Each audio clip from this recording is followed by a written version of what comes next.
O Senhor esteja convosco. Ele está no meio de nós. Proclamação do Evangelho de Jesus Cristo segundo Mateus. Glória a vós, Senhor.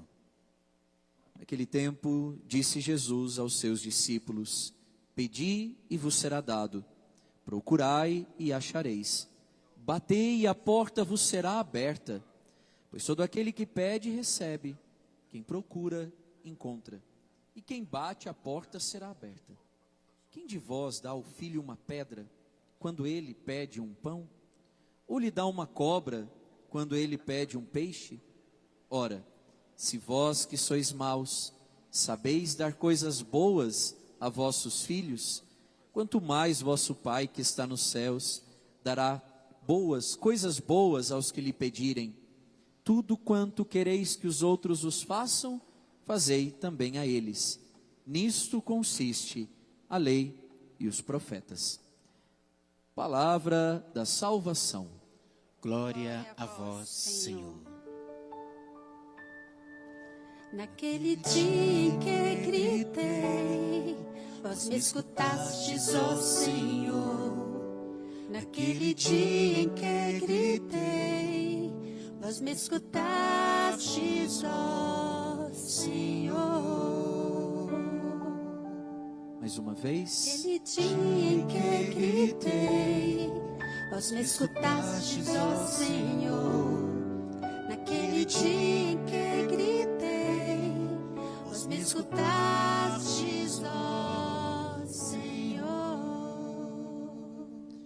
Meus irmãos, minhas irmãs, esse tempo da Quaresma é um tempo maravilhoso para nós, porque na verdade todo o tempo que a igreja nos oferece com uma pedagogia própria, porque ela quer nos ensinar as coisas de Deus, e por vezes a gente precisa repetir, não é? Espero que aqui não tenha ninguém que tenha repetido de ano, por exemplo, né? Por que repete? Porque precisa aprender mais, é sinal que ainda não aprendeu tudo o que deveria aprender. Assim, todos os anos, a igreja repete a Quaresma, repete as leituras para mim e para você, para que a gente aprenda o que Deus quer de nós, o como nos relacionar com Ele, como nos relacionar conosco e como nos relacionar com as pessoas. São as 3 obras que nós vivemos da Quaresma. Primeiro, a oração, não é? Jesus diz, quarta-feira passada, na quarta-feira de cinzas, o Evangelho nos diz que se você quiser orar, você não precisa ficar orando na frente de todo mundo, não é? Se você vai jejuar, não fique jejuando, mostrando que você está com fome, né? Aquela cara de fome, né? Jesus foi educado, né? Ele não disse que é para não estar com cara de fome, né? Mas ele diz, perfuma a cabeça, dá um sorriso. Bom, esse relacionamento é conosco. O jejum é a forma que nós temos de nos relacionar de maneira saudável, conosco mesmo, com o nosso próprio corpo. E aí um corpo saudável é capaz de se relacionar bem com Deus e com os irmãos.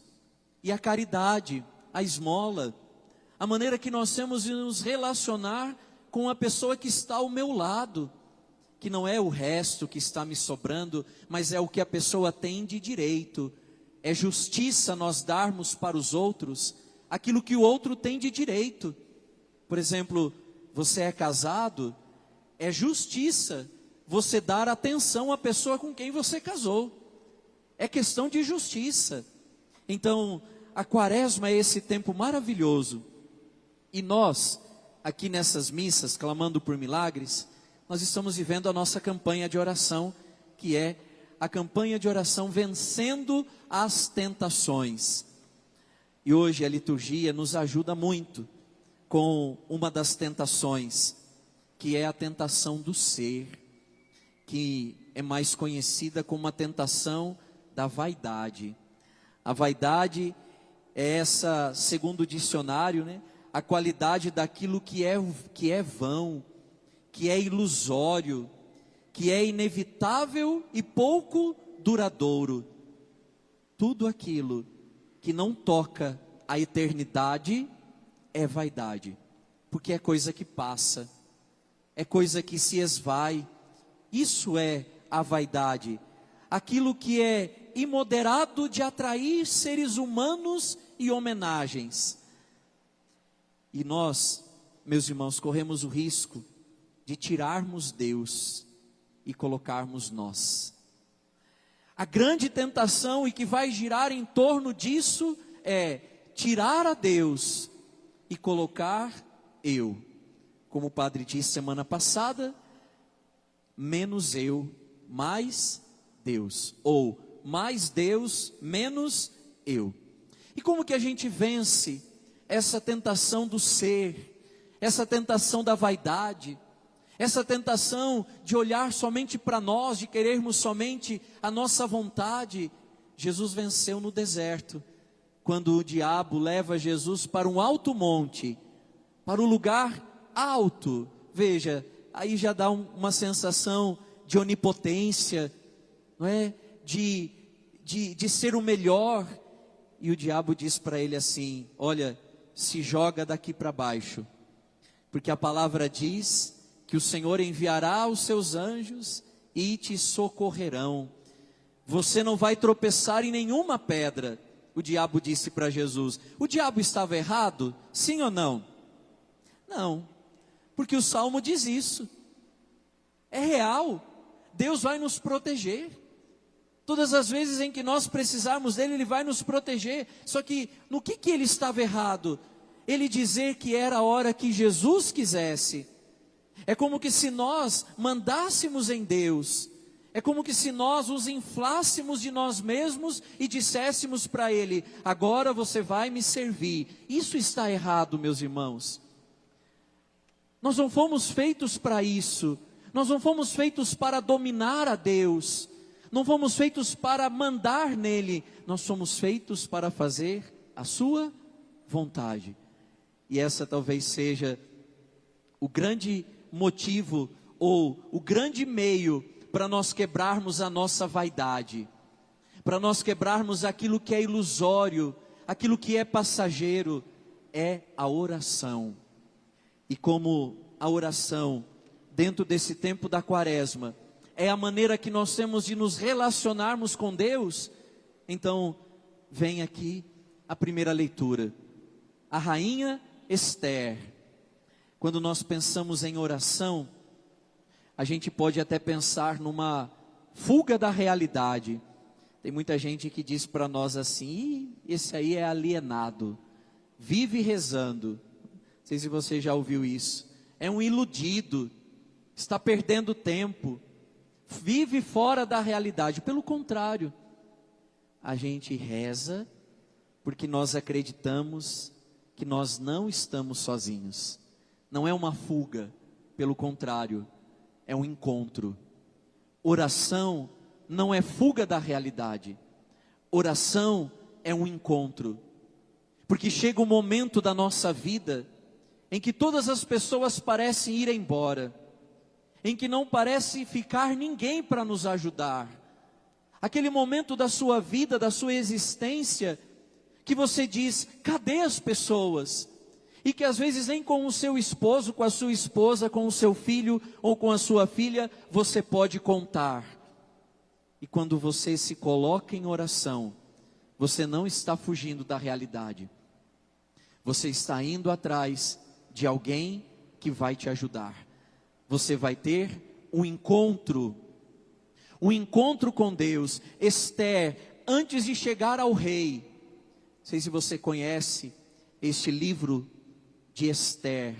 O livro de Esther é o livro do Carnaval dos Judeus, que é uma festa chamada Purim, que acontece mais ou menos neste tempo também, porque dentro do judaísmo, o mês de fevereiro é o último mês, março é o primeiro mês dos judeus, e aí dá certo a conta, quando você chega em setembro, é o mês 7, né? Não o mês 9, que nós seguimos esse calendário. Então essa festa é a festa da alegria. E este livro é lido no tempo da alegria para os judeus, quando eles encontram uma mulher que quer salvar a vida do seu povo, mas para salvar a vida do seu povo, ela precisa se arriscar, ela precisa ter a coragem de chegar até o trono do rei, e naquele momento, se uma rainha não fosse convidada, ela poderia ser morta pelo rei, porque ela estaria invadindo a sala do trono. E Esther, o que ela faz antes dela enfrentar o rei? Ela vai rezar. Ela diz: vem em meu socorro, pois estou só, e não tenho outro defensor fora de ti. Eu mesmo me expus ao perigo. Olha que oração bonita de Esther. A oração de consciência, ela está sozinha, porque no mundo ela não tem ninguém, mas ela vai atrás daquele que pode ajudá-la. Ela quebra a vaidade dela, ela quebra a arrogância dela. Ela era a rainha. Esther era uma mulher muito bonita, a ponto do rei se encantar com ela, mas ela não se apegou à sua beleza, ela não se apegou àquilo que ela achava que tinha, mas ela se apegou primeiramente ao Senhor, e ela se dirige a Ele, porque Ele é o grande defensor. E olha, meus irmãos, quando a gente vai para o Evangelho, quando Jesus diz assim: olha, pedi, e eu acho que Deus vai te dar. Não é isso que está escrito? Sim ou não? Não, não é? Não é isso. Pedi e Deus vai ver se tem tempo para te escutar. Não, não é. É pedi e vos será dado. Pedi, essa é uma ordem de Jesus para nós, e uma ordem que vem com uma certeza. Você pede e vai ser dado para você. Você vai procurar e você vai achar. Bate e vos será aberta. Não é uma possibilidade, é uma certeza. Mas aí eu digo para você, por que que nós somos tão incrédulos quando a gente vai rezar?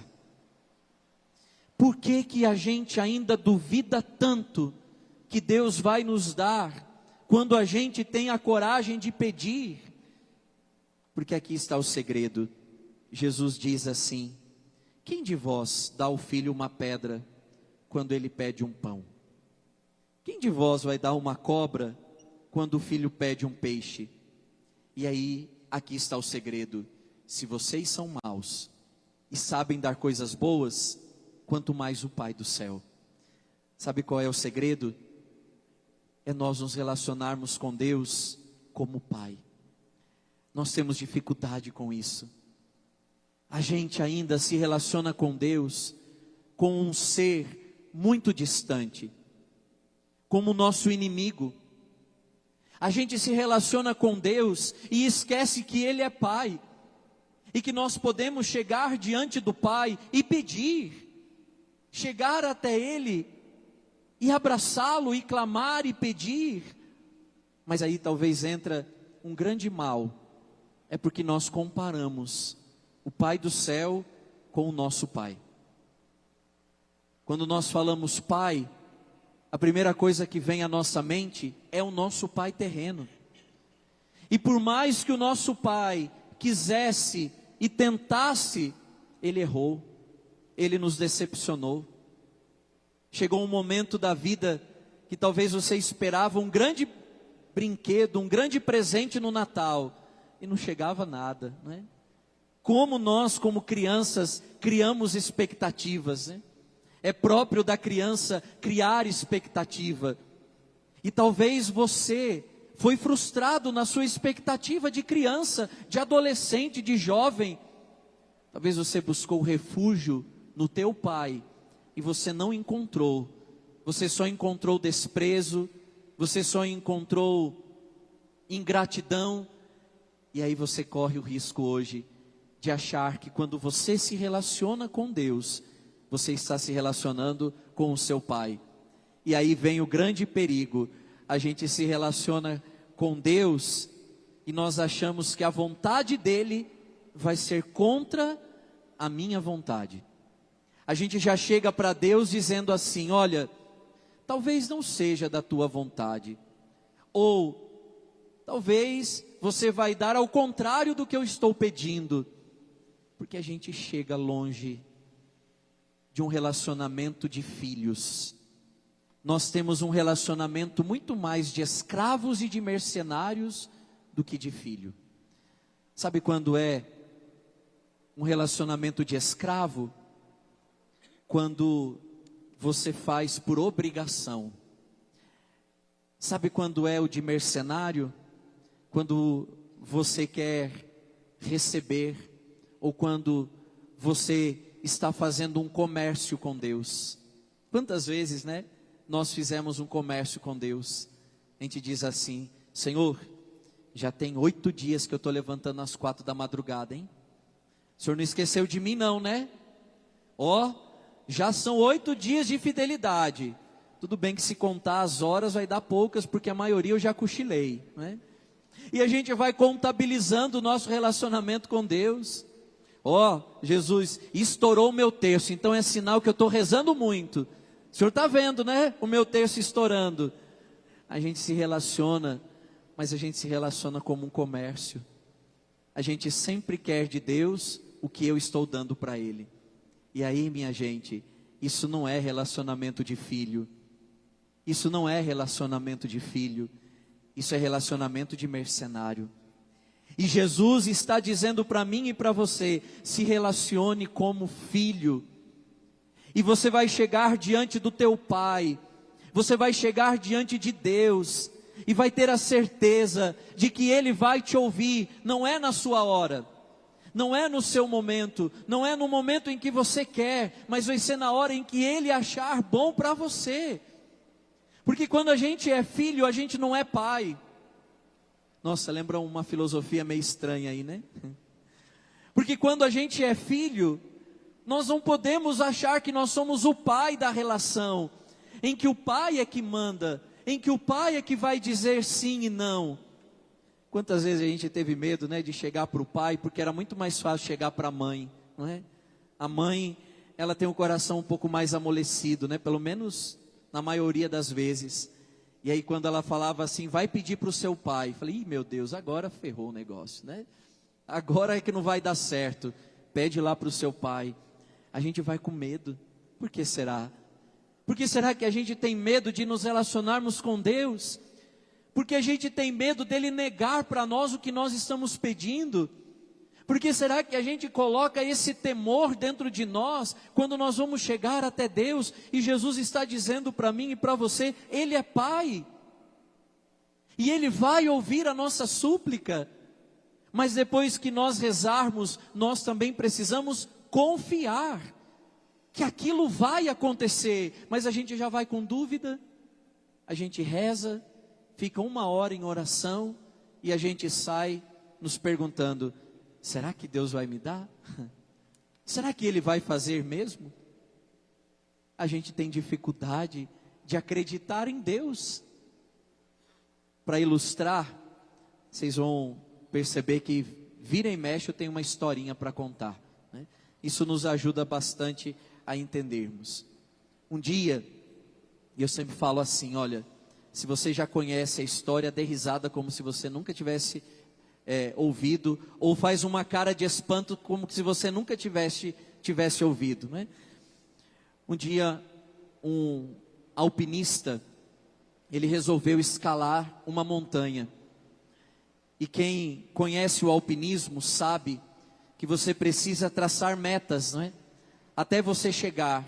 Se você sabe que a tua escalada vai durar 2 dias, você precisa traçar metas para você chegar num lugar de acampamento, para não correr o risco de escurecer no meio da escalada e você ali pisar em falso, ou colocar a corda em um lugar onde está muito vulnerável, segura na pedra, e ali com gelo ele escorrega. ele escorrega e despenca. E ele vai despencando até que a corda dá o tranco. E ele começa a rezar, pedindo que Deus o ajude. Que nessas horas é mais fácil rezar, não é? Tem até uma historinha do Padre Léo no meio dessa historinha, mas vou deixar para lá, né? Que onde que é o melhor lugar para se rezar? O melhor lugar para se rezar é quando você está em perigo, não é? No céu, quando você está num avião e o avião está caindo, não existe ateu, né? Lá é o único lugar que não existe ateu. Mas esse homem então ele despenca e ele pede para Deus: Senhor, me ajude, porque ele sabia que ele não conseguiria sair dali, estava um pouco ferido, e ele não conseguiria subir, e ele sabia que se ele passasse a noite ali, ele corria o risco de morrer congelado. E ele pede: Senhor, me ajude. E então ele ouve uma voz dizendo: corta a corda, corta a corda. Claro, como um bom alpinista, tinha ali um canivete, uma faca, e ele diz assim: isso aqui não é de Deus não, isso aqui é do diabo, ele quer me matar, não é? E ele continuou rezando: Senhor, me ajuda, me tira daqui, manda um resgate, que alguém me veja, que alguém me tire daqui. E aí ele só ouve: corta a corda. E ele não acreditou nisso. Pela terceira vez ele clamou, e ele foi pedindo, e Deus dizendo para ele: corta a corda, corta a corda, corta a corda, e nada. Passou a noite, esse homem morreu de hipotermia. No outro dia, na metade do dia, subia um grupo de alpinistas e encontraram esse homem morto, congelado, a 5 palmos do chão. Deus dizia para ele: eu quero te salvar, meu filho, mas você não confiou em mim. Eu quero te salvar, eu quero te dar, mas você não confiou em mim. Você não foi capaz de ouvir a minha voz. Porque, meus irmãos, a oração, ela não é feita até nós convencermos a Deus. Oração não é desespero. Oração não é para nós convencermos a Deus o que Ele tem que fazer. Oração é para nós sermos capazes de ouvir a Deus e o que Ele tem para nos dar. A oração é para nós sairmos e nós estarmos com o coração em paz, porque Deus vai dizer: calma, não é agora que eu quero te dar. A oração é para nós sairmos em paz, porque Deus vai dizer para nós: eu vou te dar o que você está pedindo. Para nós sairmos em paz, não é para nós sairmos duvidando. A oração é a ponto de nós orarmos e nós conseguirmos ouvir o que Deus tem para mim e o que Deus tem para você. Isso é a oração, isso é o treinamento da oração. Por isso é essa certeza de que nós não estamos sozinhos, nós não estamos abandonados. A oração precisa encher o nosso coração de esperança. A oração precisa encher o nosso coração de uma certeza de que eu estou tratando com o meu Pai. Não é uma audiência pública, não é uma audiência privada com alguém que diz assim: eu vou ver o seu caso. Quantas vezes nós vamos em alguma audiência e ali a autoridade diz para nós: olha, eu vou ver o que eu consigo fazer por você. Não, não é isso.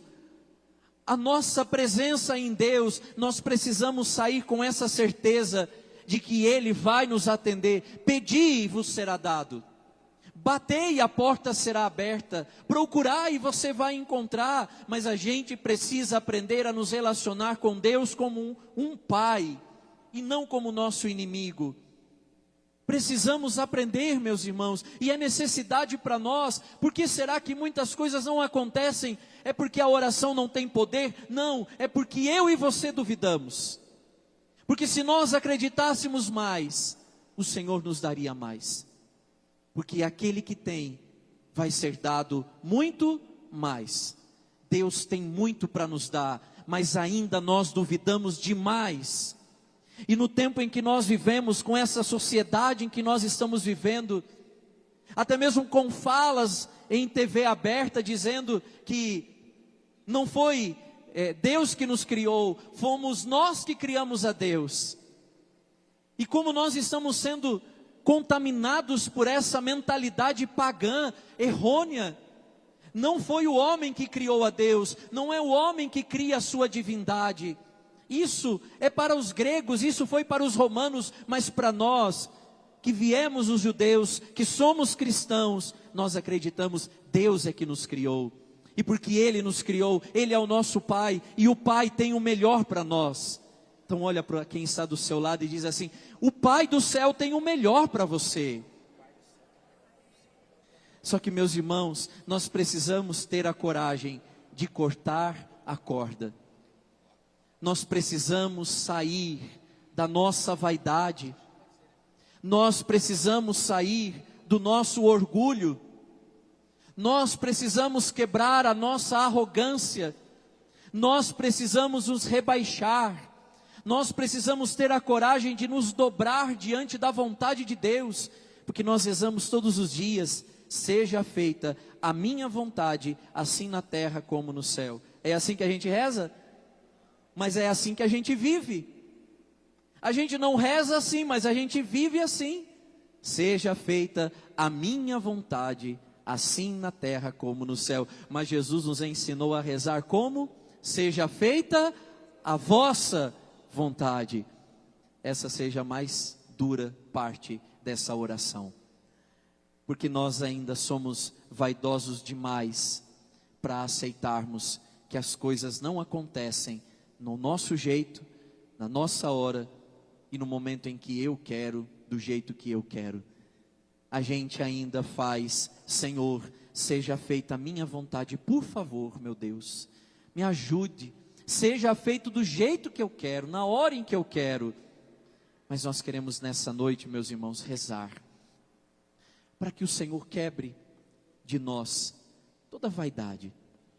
Existe um pensamento, né? Uma frase, um provérbio, melhor dizendo, um provérbio hindu que diz assim: tome cuidado, porque o pavão de hoje vai ser o espanador de amanhã.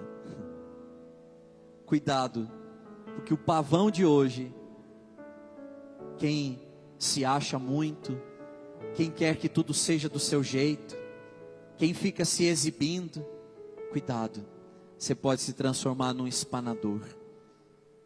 Não vai acontecer nada, absolutamente nada, pelo contrário, você vai se decepcionar e se decepcionar.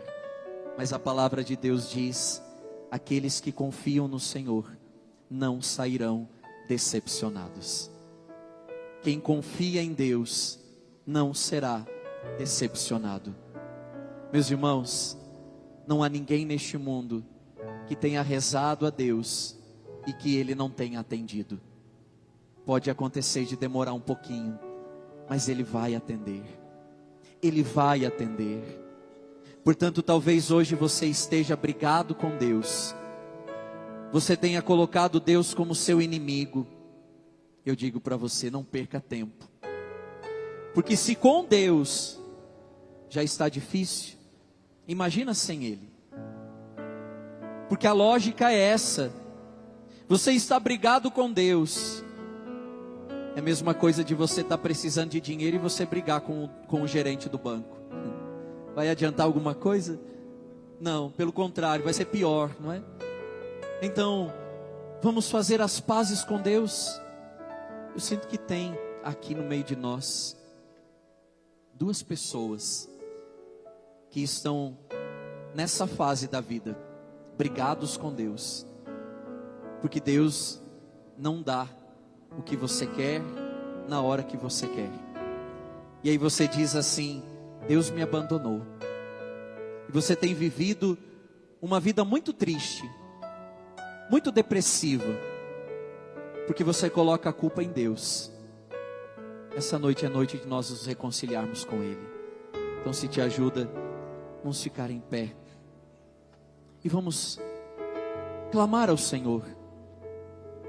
Essa é a palavra dessa noite. Pedi e recebereis. Ou pedi e vos será dado.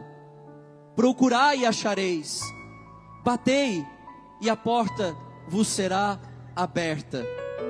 É uma certeza, meus irmãos. E nós precisamos renovar a nossa confiança em Deus nessa noite. É momento de nós renovarmos a nossa confiança nele, buscar o refúgio nele, como Esther, que se aproximava o perigo da morte, e no perigo de morte, ela buscou refúgio no Senhor. É nele que ela buscou refúgio, não foi na sua beleza. Apesar dela ser uma mulher extraordinariamente bela, o salmista nos diz que ela estava vestida com ricos brocados de ouro. A vossa beleza, a vossa frente se encontra a rainha, vestida com vestes esplendentes. Que o rei se encante com a vossa beleza. O salmista nos cantou sobre Esther. Mas ela não colocou a sua confiança na sua beleza, ela buscou refúgio no Senhor. É nele que nós precisamos buscar refúgio.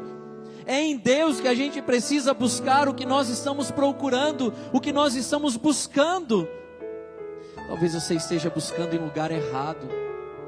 Talvez você esteja buscando em pessoa errada.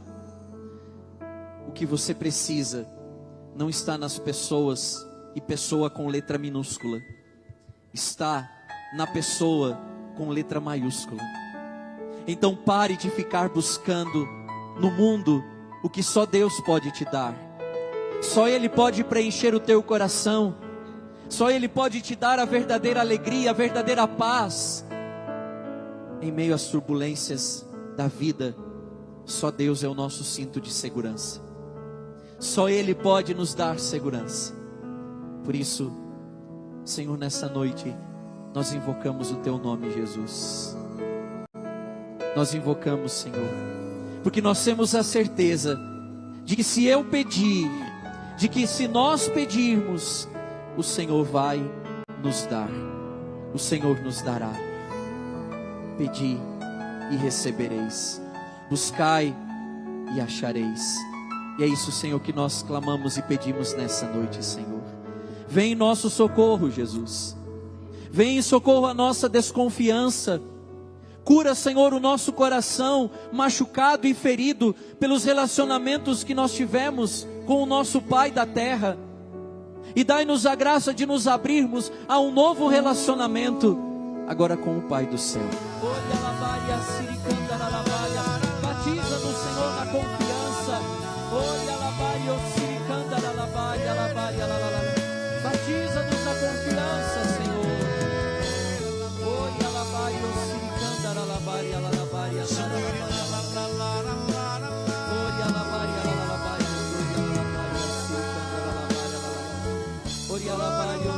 Toda desconfiança caia por terra. Toda a ação do inimigo que nos impede de orarmos, que nos impede de confiarmos, que coloca confusão nas nossas orações, que caiam por terra, Jesus. Que caiam por terra, assim como a oração de Esther. Livra-nos das mãos dos nossos inimigos e transforma o nosso luto em alegria e as nossas dores em bem-estar. Transforma, Senhor. Ora lavaria siricanda la lavaria lavaria lavaria ora lavaria siricanda la lavaria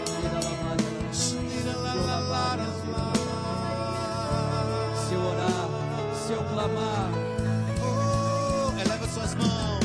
Se eu orar, se eu clamar, as muralhas não resistirão ao poder.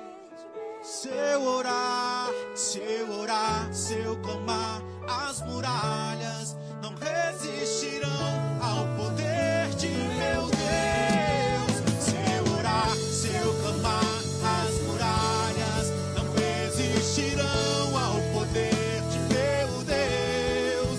Se eu orar, se eu clamar, as muralhas não resistirão ao poder de meu Deus.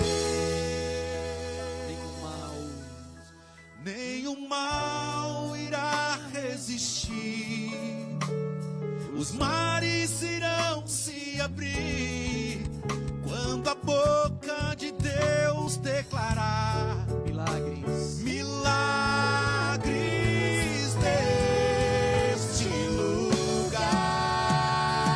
lugar. Se eu orar, se eu clamar, as muralhas não resistirão ao poder de meu Deus. Se eu orar, se eu clamar, as muralhas não resistirão ao poder de meu Deus. Se eu orar, as muralhas não resistirão ao poder de meu Deus. Se eu orar, se eu clamar, as muralhas não resistirão ao poder de meu Deus. Obrigado, Jesus. Obrigado por nos ensinar a oração que deve ser feita com confiança e não com desconfiança. Obrigado porque o Senhor age no meio de nós. Obrigado porque o Senhor está aqui no meio de nós. Muito obrigado, Senhor.